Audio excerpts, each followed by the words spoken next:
आप सभी को श्री राव रत्ना सिंह शेखावत जी की जयंती की हार्दिक बधाइयाँ।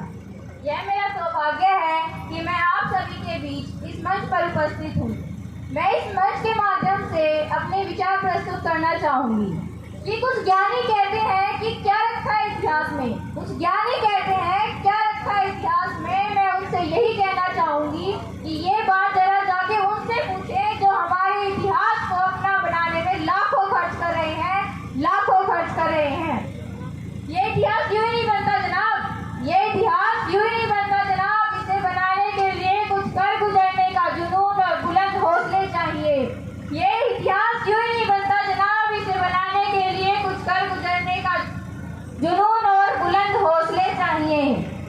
ये राजपूत वो कौम है, ये राजपूत वो कौम है जो युद्ध के समय सर धड़ से अलग होने के बाद भी दुश्मन को मार कर मरता है, दुश्मन को मार कर मरता है। मैं आपको हमारे एक वीर योद्धा वीर शिरोमणि महाराणा प्रताप की वीरता के ऊपर एक शायरी सुनाना चाहूंगी कि जब जब तेरी तलवार उठी दुश्मन की टोली डोल गई, फीकी पड़ी दहाड़ से कि जब जब तूने हुंकार भरी। था साथी तेरा घोड़ा चेतक जिसकी तू सवारी करता था, थी तुझ में कोई बात की अकबर भी तुझसे डरता था, कि अकबर भी तुझसे डरता था। यह बात तो हम सब जानते हैं कि शेखावत वंश के जनक शेखा जी हैं। मैं आपको उन्हीं के जीवन से जुड़ी कुछ बातें बताना चाहूँगी कि वे महज 12 वर्ष के थे जब उनके पिताजी का निधन हो गया। उनके बाद उन्हें राजगद्दी पर बैठाया गया। उन्हें विरासत में केवल 24 गांव मिले थे, पर उन्होंने अपने पुरुषार्थ के बल पर 360 गांवों का एक विस्तृत राज्य खड़ा किया, उनके बाद जिसे राव रत्ना जी ने संभाला। शेखावत वंश के प्रवर्तक राव शेखा जी जहाँ वीर साहसी पराक्रमी थे, वही धार्मिक सहिष्णुता के पुजारी भी थे।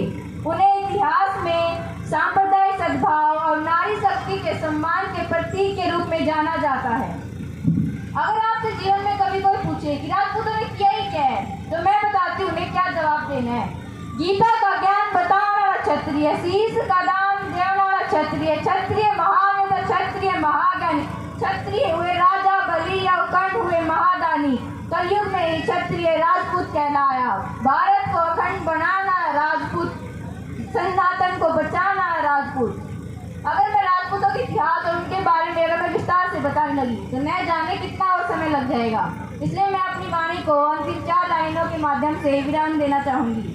इरादे बदले हैं सोच नहीं, इरादे बदले हैं सोच नहीं, जो खोया उसका अफसोस नहीं, जो खोया उसका अफसोस नहीं। सिर्फ रियासतें गई है रुतबा नहीं, सिर्फ रियासतें गई है रुतबा नहीं। चेहरे बदले हैं पर खून वही, चेहरे बदले हैं पर खून वही। इस सबसे आप अनुमान तो लगा ही सकते हैं कि हमारे पूर्वजों ने इस राजपूत समाज के सम्मान को बचाने के लिए न जाने क्या क्या किया और अपना सब कुछ न्यौछावर कर दिया। तो मेरी अंत में आपसे यही विनती है कि अपने जीवन में कभी कोई ऐसा कार्य न कीजिएगा जिससे राजपूत समाज पर उंगली उठाई जाए, जिससे राजपूत समाज पर उंगली उठाई जाए।